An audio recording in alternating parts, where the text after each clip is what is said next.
अजीज दोस्तों, अस्सलाम वालेकुम, नमस्ते, सत श्री अकाल, जय जिनेंद्र, गुड आफ्टरनून। अजीज दोस्तों, इंग्लैंड के हवाले से एक बहुत ही बड़ी ब्रेकिंग न्यूज़ है, वो मैं बाद में आता हूँ। पहले ज़रा रशिया के हवाले से कुछ चीज़ें आपके सामने रखूँ। अभी रशिया के शहर सेंट पीटर्सबर्ग, जो कि पहले सोवियत ज़माने में इसको लेनिनग्रेड कहते थे, ये यूरोप में है, क्योंकि आधा रशिया यूरोप में है, आधा एशिया में है, तो यूरोप के हिस्से में पड़ता है ये। तो लेनिनग्राड सेंट पीटर्सबर्ग में एक बहुत बड़ी कॉन्फ्रेंस रखी गई थी अफ्रीकन कंट्रीज़ और रशिया की। अब उसमें वेस्ट का आपको पता है प्रोपेगेंडा का तरीका। वेस्ट ने ये प्रोपेगेंडा किया कि खाली 17 अफ्रीकन मुल्क आए, बाकी तो कोई नहीं आया। प्रेसिडेंट पुतिन जो है वो आइसोलेटेड है, जब से इसने यूक्रेन पे हमला किया, और वो बिल्कुल आइसोलेशन में है। जबकि हम सब जानते हैं कि रशिया में यूक्रेन रशिया वार के बाद कितने लीडर मिल चुके हैं पुतिन से। Pakistani prime minister, Indian prime minister, फिर चाइना के जी जिनपिंग, और कितने लोग जाते रहते हैं, और ऐसी कोई चीज़ नहीं। और ये जो 17 लोग का कह रहे हैं, ये देखें ग्रुप फ़ोटो के लिए वाइड एंगल कैमरा यूज़ किया गया, तो जाके ग्रुप फ़ोटो बनी है। ये आपको 17 लग रहे हैं, और उसमें बड़ी ब्रेकिंग चीज़ें आई हैं जिसने वेस्ट के मुंह पे थप्पड़ मारा है। पहली चीज़ तो ये हुई कि पुतिन ने इसमें ये कहा है कि हम 6 अफ्रीका के मुल्कों को फ्री में अनाज देंगे, फूड ग्रेन्स देंगे। रशिया की जो डील यूनाइटेड नेशन से हुई थी ब्लैक सी में एक्सपोर्ट के हवाले से, वो ख़त्म हो गई है, जिस पे वेस्ट शोर मचा रहा था कि गरीब मुल्कों का क्या होगा, वो भूखे मर जाएंगे। तो पुतिन ने साफ कहा था कि हमने अंदाज़ा लगाया है कि ये जो ब्लैक सी से रशिया और यूक्रेन का जो ग्रेन जाता है, फूड ग्रेन, वो 70 to 80% तो यूरोप खा जाता है, और जो गरीब मुल्कों की बात करते हैं उनको तो 3% मिलता है।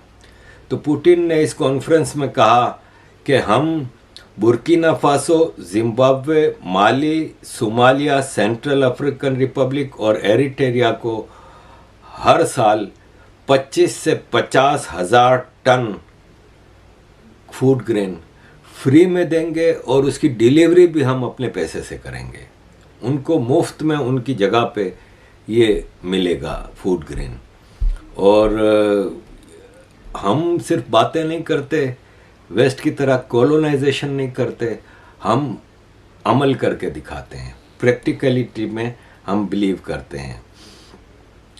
पुतिन ने ये भी कहा कि अफ्रीका में इतना ज़बरदस्त फर्टाइल लैंड्स हैं, लेकिन वहाँ पे यूरोपियन कॉलोनाइजेशन ने तबाही और बर्बादी फैला दी, और आज अफ्रीका गरीब है। तो इसकी वजह यह है कि यूरोपियन कॉलोनाइजर्स ने वहाँ पे लूटमार की, और आज तक वहाँ पे अपने पपिट्स के ज़रिए लूटमार कर रहे हैं।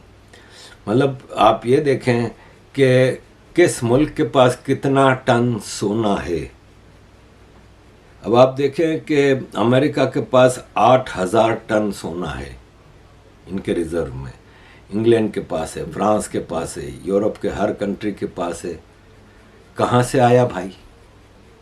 यूरोप में तो कोई सोने की कान नहीं है। कहाँ से आया? अफ्रीका से आया, इंडिया से आया। जहाँ जहाँ कॉलोनियाँ थी वहाँ से लूट मार करके पूरा सोना लेके गए।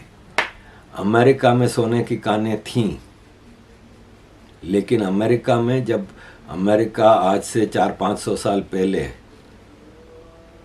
कब बना था अमेरिका? 1492 मेरा ख्याल है। उस वक्त सारे यूरोप के डाकू पहुंचे हुए थे, और अफ्रीका से गुलाम लेके गए थे भर भर के शिप, वो पूरे अमेरिका को खंगाल लिया था। 200-250 साल से, जब से ये अमेरिका बना है, उस वक्त तक तो ये छोटी छोटी स्टेट्स थी। उस पे इंग्लैंड का कब्जा था, किसी पे फ्रांस का कब्जा था। तो आज अमेरिका के पास 8,000 टन सोना है, तो कहाँ से आया? ये सब लूटमार। फिर इराक, सीरिया, लीबिया, अफ़गानिस्तान, इधर हमले करके अमेरिका को डेमोक्रेसी पहुंचाने गया था। वहां से शिप भर भर के सोना गया है, इतना सोना गया है कि अकल हैरान रह जाती है। कंटेनर भर भर के सोने की ईंटें लेके गए हैं। इराक लीबिया गरीब मुल्क नहीं थे। इराक लीबिया में पूरी दुनिया से लोग जॉब्स करने जाते थे, जिस तरह सऊदी अरब और दुबई में जाते हैं। कितना इंडियन पाकिस्तानी वहां पे जॉब करता था। अमेरिका वहां पे गया, कोई पूछने वाला था नहीं। गद्दाफी को मार दिया, सद्दाम हुसैन को मार दिया। पूरा मुल्क में हालत जंग थी। उसमें एक सुपर रेस अमेरिका के फौजी कमांडोज हर जगह घूमते फिरते रहते थे, और जहाँ बड़े बड़े बॉक्सेस भर भर के डॉलर और हजारों टन सोना वहां से स्मगल करके लेके गए हैं, शिपों में भर भर के। कौन पूछ सकता था? अमेरिका के इतने बड़े बड़े नेवी के जहाज आते थे जाते थे, कभी किसी के बाप की हिम्मत है कि कोई रोक के पूछे? तो इसी तरह अफ्रीका के मुल्कों में सबसे ज्यादा इस वक्त सोने की कानें हैं। अफ्रीका के किसी मुल्क के पास गोल्ड रिजर्व क्यों नहीं है? इतना माली से सोना निकलता है, माली के पास क्यों गोल्ड रिजर्व नहीं? इसी तरह फर्टाइल लैंड है पूरा अफ्रीका, आपको जंगलात और ये सब मिलेंगे। वहाँ पे एग्रीकल्चर फैसिलिटीज़ अगर आप उनको सेल्फ सफिशिएंट आत्मनिर्भर कर देंगे तो वो फिर यूरोप का भाव कैसे पूछेंगे? तो उनको अनाज के लिए मोहताज रखते हैं। तो पुतिन ने कहा कि हमारे पास टेक्नोलॉजी है, हम आपको एग्रीकल्चर के फील्ड में सपोर्ट करेंगे, और आप अगर हमारी लाइंस पे चलेंगे तो आप खुद इतना अनाज उगाएंगे कि आपको कहीं से लेने की ज़रूरत नहीं पड़ेगी, आप एक्सपोर्ट करना शुरू कर देंगे। हम आपको आत्मनिर्भर बनाने के लिए तैयार हैं। हम यूरोपियन कॉलोनाइजर्स की तरह नहीं करेंगे। इसके अलावा पुतिन ने यह भी कहा कि सोमालिया ने सोवियत यूनियन के ज़माने में हमसे हथियार खरीदे थे, जिसका 691 मिलियन डॉलर का कर्जा बाकी है, वो मैं माफ़ करता हूँ, राइट ऑफ, ख़त्म। पुतिन ने 20 बिलियन डॉलर का कर्जा माफ़ किया अफ्रीकन कंट्रीज़ के ऊपर से। अंगोला के ऊपर 3.5 बिलियन डॉलर था, ख़त्म। एथियोपिया के ऊपर 5 बिलियन डॉलर, ख़त्म। अल्जीरिया के ऊपर 5.7 बिलियन डॉलर, ख़त्म। लीबिया के ऊपर 4.5 बिलियन डॉलर, ये सब कर्जे माफ़ कर दिए। अब आप वापस उस ग्रेट गेम की तरफ जाएं।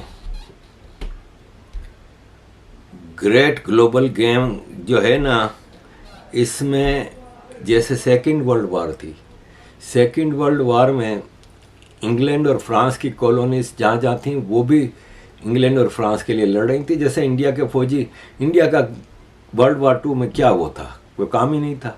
इंडिया का तो किसी से झगड़ा नहीं था ना भाई। लेकिन इंडिया की फौजें पूरी दुनिया में जंग लड़ रही थी इंग्लैंड के लिए। उस वक्त कॉलोनाइजेशन थी। आज अगर ग्रेट गेम चलती है ग्लोबल, उसमें इनके पास वो अब कॉलोनाइजेशन का ज़माना नहीं। उल्टा अमेरिका की हरकतों की वजह से आधी से ज़्यादा दुनिया तो उनसे नफरत करती है। लेकिन पुतिन जो है, उसने पूरा अफ्रीका, इतना बड़ा है अफ्रीका, पूरे अफ्रीका को अपनी तरफ कर लिया है। ये एरिट्रिया के प्रेसिडेंट एफवर की, उसने तकरीर की कि यूक्रेन तो एक कुर्बानी का बकरा है।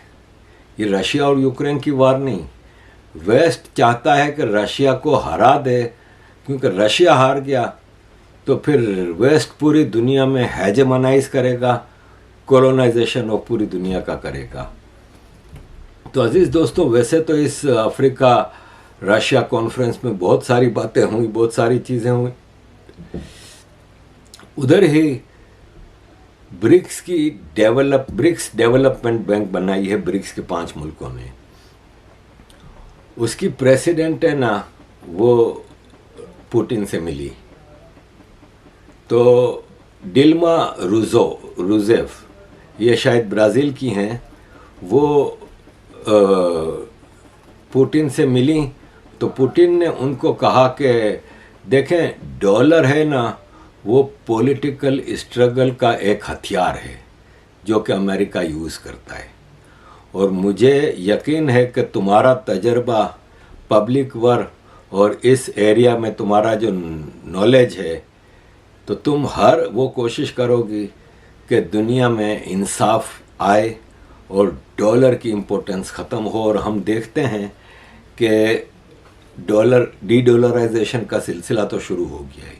कई देशों ने अपनी करेंसीज में, जैसे इंडिया की 17-18 कंट्रीज़ के साथ डील हो चुकी है कि अब इंडियन रुपीज़ में करेंसी डील होगी।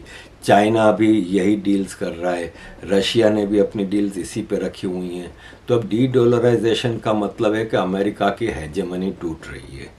अमेरिका का पता है कि अमेरिका एक बहुत ही गलत चीज़ में फंस गया है।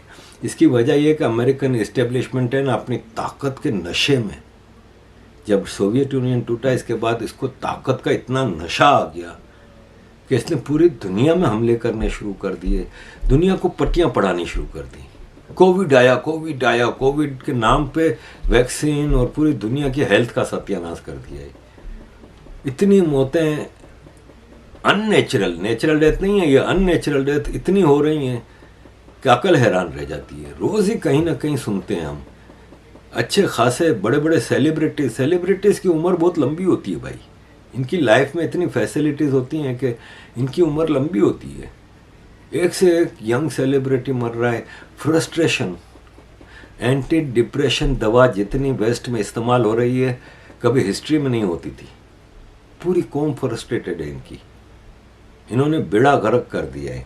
अब हमें एक क्लाइमेट चेंज का नया पंगा चला रहे हैं। अभी एंटार्कटिका में -83 सेंटीग्रेड, -117 फ़ारेनहाइट रिकॉर्ड किया गया है टेम्परेचर।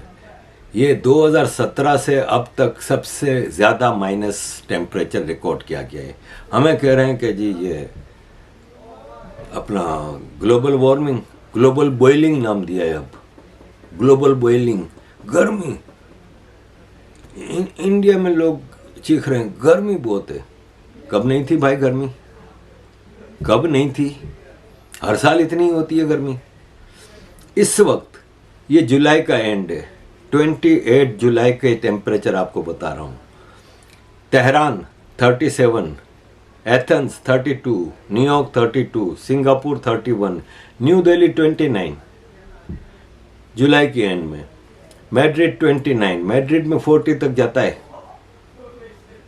बीजिंग 29, टोरंटो 26, लंदन 21, और इसको global boiling, Berlin 20, Glasgow 19, Nairobi 18, Cape Town 14, और ये कह रहे हैं ग्लोबल बॉइलिंग। मामू बना रहे हो भाई। अजीज दोस्तों, रशिया के हवाले से आखिरी खबर आपके साथ शेयर करूंगा कि मारिया ज़खारोवा, ये रशिया की स्पोक्स पर्सन हैं, प्रेसिडेंशियल स्पोक्स पर्सन हैं। इन्होंने अभी कहा कि वेस्टर्न कंट्रीज़ जो कि कॉलोनाइजर्स थे, जो पूरे अपने यूरोप से बाहर निकल के पूरी दुनिया में कॉलोनीज बनाते थे, मज़े की बात यह है कि आज ये खुद कॉलोनीज बन गए हैं। वो मुल्क जिनकी बड़ी बड़ी एम्पायर्स थी, यानी England, France, Spain, Portugal, Germany, Holland, Belgium, पूरी दुनिया में इनकी कॉलोनीज थी, ये आज खुद कॉलोनीज बन गए हैं। और इन्होंने अपनी मर्जी से कॉलोनी बनना पसंद किया है, इसलिए कि ये सब नेटो के मेंबर हैं। और नेटो के ऊपर एक बैठा है वॉशिंगटन, और वॉशिंगटन हर फैसला खुद करता है और इनके ऊपर इम्पोज करता है, और ये चुपचाप कबूल कर लेते हैं। ये कहने को तो आज़ाद देश हैं, लेकिन ये अब आज़ाद नहीं रहे, क्योंकि ये नेटो के उसमें बंधे हुए हैं और ये अपनी मर्जी से अब कुछ भी नहीं कर सकते। और हर चीज़ में मर्जी सिर्फ अमेरिका की चलती है, और उसमें ना अमेरिका का कोई फ़ायदा है, अमेरिका के लोगों का, ना यूरोप के लोगों का फ़ायदा है। जब नेटो एक कलेक्टिव इदारा है तो कलेक्टिव डिसीजंस होने चाहिए, लेकिन नहीं, एक जगह से फैसला होता है। और अब वो ज़्यादा डिफाइन कर रही हैं, वो कह रही हैं कि उसमें भी ऊपर अमेरिका का फैसला नहीं होता, ये एक कौम का फैसला होता है। वो कौम है एंग्लो सैक्सन। एंग्लो सैक्सन कौन? ये ब्रिटिश लोग जो अमेरिका गए थे।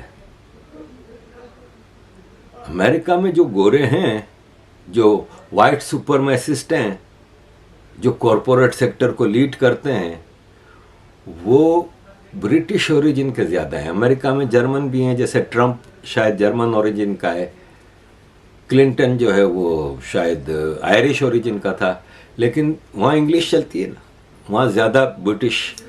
तो ये एंग्लो सैक्सन लोग हैं जो ना इंग्लैंड का फ़ायदा देखते हैं ना अमेरिका के लोगों का फ़ायदा देखते हैं। ये अपनी पॉलिटिकल एलिट है इनकी, जो सारे फैसले करती है। अजीज़ दोस्तों, एंड पे आता हूँ मैं इंग्लैंड की खबर पे। इंग्लैंड में अभी एक स्टिंग ऑपरेशन हुआ था और उसमें कुछ ऐसी खबरें निकल के आई हैं कि मतलब लोग हैरान हैं कि ये सब क्या हो रहा है। डेली मेल ने स्टिंग ऑपरेशन किया था, उसमें कुछ वकील हैं, कुछ लॉयर्स हैं, जिनसे बात की गई पर्दे में रह के हमें ये चाहिए वो चाहिए, वो झांसे में आ गए। जैसा कि आपको स्टिंग ऑपरेशन का पता होता है, उसमें खबर ये निकली है कि एक एमपी है सिमरनजीत सिंह मान, उसकी एक वीडियो जून 2022 में वायरल हुई थी, जिसमें उसने ये कहा था कि उसने लेटर दिए थे कुछ लोगों को कि इंडिया में इन सिखों के ऊपर जुल्म हो रहा है, और खालिस्तानियों को बाकायदा ट्रेनिंग दी जाती थी। सिखों को बाकायदा ट्रेनिंग दी जाती थी कि आप इंग्लैंड में या यूरोप में आप जाएं अजाइलम लेने, तो आप बताएं कि हमारे ऊपर इंडिया में इतना टॉर्चर हो रहा है और इंडिया सिखों पे इतना जुल्म कर रहा है और ये और वो। और इसमें ये सिमरनजीत सिंह मान ने ये लेटर दिए थे, और इसके अलावा वकीलों ने और पूरा एक ऑर्गेनाइज्ड नेटवर्क है, 50,000 ऐसे लेटर इशू किए गए हैं और इसका 350 पाउंड पर लेटर वसूल किए गए हैं। और ये एक ऑर्गेनाइज्ड नेटवर्क है जिसमें बताया जाता है, वो इंटरव्यू देने जाता है जब कोई सिख लड़का, तो वो रोता धोता है कि मेरे ऊपर इंडिया में इतने जुल्म हुए, हमारे ऊपर सिखों की वजह, हम सिख हैं इसलिए हमारे ऊपर अत्याचार हो रहा है, इसीलिए हम खालिस्तान की डिमांड करते हैं और ये सब चीज़ें। और बाकायदा उसके प्रूफ, आपको पता है हमारे इंडिया पाकिस्तान में प्रूफ तो आसानी से बन जाते हैं, तो प्रूफ देता है। जबकि असल खबर ये है कि पूरी दुनिया में जितना भी सिख है ना, उसका 90% इंडिया में रहता है। 2 करोड़ से ज़्यादा इंडिया में सिख हैं और इंडिया में सिख टॉप पोजीशंस पे हैं। कभी एक ऐसा एविडेंस नहीं है जिसमें सिखों के किसी गुरुद्वारे पे इंडियन गवर्नमेंट ने, आप 84-85 को भूल जाएं, वो एक वाक़या था जिसको सिख भी मानते हैं कि वहाँ पे टेररिज्म के लिए सारी चीज़ें पाकिस्तान करवा रहा था। और अभी मेरा जून का एशियन ह्यूमन राइट्स फोरम का जो न्यूज़लेटर है, उसमें 3 पेज की पूरी स्टोरी प्रूफ्स के साथ मैंने दी है कि किस तरह पाकिस्तान सिख आतंकवादी को यूज़ करता है। वरना सिख एक ज़बरदस्त कौम है, मैं दिल से उनको हमेशा पसंद करता हूँ, इसलिए कि मैंने सिखों के साथ काम किया है। बेल्जियम में मैं पहले भी बता चुका हूँ कि एक इलाका है टोंगरन, बिल्कुल ब्रसल से 106 किलोमीटर की ड्राइव होती थी। वहाँ पे एक घर में हम रहते थे जिसमें एक पिंडी का लड़का था, एक मैं था और 6 सिख थे, और हम खेती बाड़ी का काम करते थे, स्ट्रॉबेरी तोड़ने जाते थे और शाम को आके बियर चिकन पकाते थे और ज़बरदस्त हमारा वहाँ पे उनके साथ। तो मैंने बड़ी जिंदा दिल कौम देखी है ये, इनका ह्यूज कंट्रीब्यूशन है, छाप है इनकी बॉलीवुड पे, म्यूज़िक पे, कल्चरल उस पे। लेकिन मैं इन खालिस्तानियों को सिख नहीं मानता, क्योंकि सिख ऐसी गद्दार बुज़दिल टाइप की कौम नहीं है ये जो खालिस्तानी कर रहे हैं। तो ये एक केस आया है जिस पे अब काफ़ी शोर मच रहा है, लेट्स सी आगे इस पे क्या होता है। आखिर में एक छोटी खबर आपके साथ शेयर करूंगा, ये अंजुम चौधरी है। अंजुम चौधरी की वीडियोस भी कई वायरल हैं और ये है कि ये खुल के टेररिज्म की एडवोकेसी करता है और इसने कई वीडियोस में कहा है कि हाँ, हम एक वक्त आएगा कि इस इंग्लैंड में आपसे पूछा जाएगा कि आपका मज़हब क्या है, घर पे नॉक करके हम पूछेंगे, और अगर आप इस मुसलमान नहीं हुए तो आपको जजिया देना पड़ेगा या फिर मुसलमान होना पड़ेगा। अभी इसको गिरफ्तार किया है। इसने एक इंटरव्यू में कहा कि ये बेनिफिट लेता है। ये अभी ISIS की रिक्रूटमेंट के लिए गिरफ्तार भी हुआ था, जेल भी हुई थी, 2 साल जेल काटी। जेल से निकल के सीधा जेल के दरवाजे से जो बंदा इसको लेने आया था उसकी गाड़ी में बैठ के बेनिफिट की ऑफिस किया और बोला मैं तो जॉबलेस हूँ, पैसा दो। तो जॉबलेस अलाउंस, घर इसको पूरा दिया गया जिसका किराया सरकार भरती है, और पूरा इसको बेनिफिट यानी वीकली पैसा मिलता था, अभी भी मिल रहा है। अब वापस ये गिरफ्तार हुआ है, लेकिन जेल में बैठे बैठे भी इसके घर वालों को बेनिफिट मिल रहा है। बेनिफिट यहाँ पे आपको जिनको नहीं पता बता दूं कि बेनिफिट यहाँ पे सोशल अलाउंसेस को कहते हैं, कि जो जॉबलेस हैं उनको किराया घर देती है, या तो घर नहीं है तो आप किराए पे घर ले लें और वो घर का किराया फिर सरकार भरती है, और आपको एक वीकली अलाउंस बंधा हुआ होता है कि इतना आपको हर वीक का इतना मिलेगा, या मंथली तो हर मंथ का इतना मिलेगा। वो बेनिफिट ले रहा है। इससे एक इंटरव्यू में पूछा गया कि आप तो बेनिफिट ले रहे हो, ये हराम नहीं है? तो बोला नहीं, इसको हम जजिया समझते हैं, ये हमारे लिए जिहाद बेनिफिट है और हम तो जिहाद लड़ रहे हैं, तो इसका ये हमें जजिया मिल रहा है। अब ये गिरफ्तार हुआ है, वापस यहाँ के लीगल सिस्टम इतना वीक है कि आराम से बाहर आ जाएगा, फिर ये अपनी नफरत की दुकान चलाएगा। अजीज दोस्तों, thank you very much for all your support, kindly keep supporting, thank you.